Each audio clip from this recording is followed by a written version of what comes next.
Types of people in Bengali wedding. আমি recently একটা বিয়ে বাড়িতে গেছিলাম, ঠিক আছে? তো অ্যাজ আ ইন্ট্রোভার্ট মানুষ আমার মা আমার হাতে একটা পকোড়ার প্লেট হাতে ধরিয়ে সাইডে বসিয়ে দিয়েছিল। আমিও বসে রয়েছে, রিল দেখছি। এবার সব থেকে বেস্ট জিনিস হয়েছে আমি অবজার্ভ করতে পারি। তো আমি অবজার্ভ করতে গিয়ে দেখলাম প্রত্যেকটা বিয়ে বাড়িতে একটা করে কাকিমা থাকবে, আর নাহলে একটা এরকম কাকু থাকবে, যে বিনা কারণে একবার এদিক একবার ওদিক, একবার এদিক একবার ওদিক দৌড়ে যাচ্ছে। প্রথমে সে ওপরে যাবে, ওপর থেকে নিচে আসবে, নিচ থেকে ডান দিকে যাবে, বাদিকে যাবে।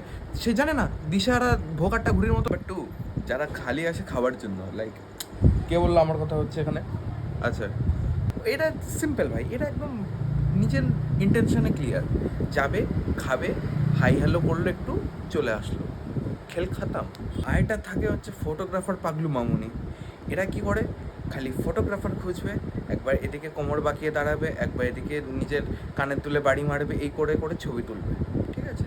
আর এদের ফোনে তুমি হাজার এক ফটোগ্রাফারের নাম্বার পেয়ে যাবে।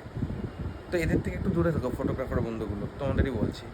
4 নাম্বার থাকে সেই পাড়ার টিপিক্যাল কাকু, যারা সব খাবে দাবে, তোমার বিয়েতেই আসবে, তোমার সামনে খুব মিষ্টি মিষ্টি কথা বলবে, আর ঠিক যেই বিরিয়ানির ঠ্যাংটা ছিঁড়বে বলবে বিরিয়ানি না ঠিক সিদ্ধ হয়, রসগোল্লাতে রস কম, আইসক্রিমে স্ট্রবেরি কম।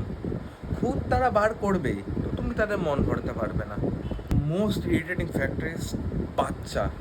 কিছু শয়তানের অবতার হয় ওরা, ঠিক আছে? ভগবানের অবতার হয় বাচ্চারা, কিন্তু আমি যেগুলো দেখেছি তারা শয়তানের অবতার। হ্যাঁ, এখনই যেতে হবে সব বাইকগুলোকে। যাই হোক, শয়তানের অবতার।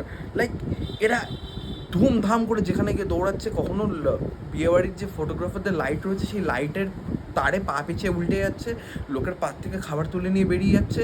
কখনো বউয়ের যে বিয়েবাড়ির মেন বউ, তার কোলে গিয়ে উঠে যাচ্ছে। আরে বউয়ের বিয়ে তো হতে দে, তার আগেই বাচ্চা পালন করার মতো তাকে ট্রিট করতে হচ্ছে।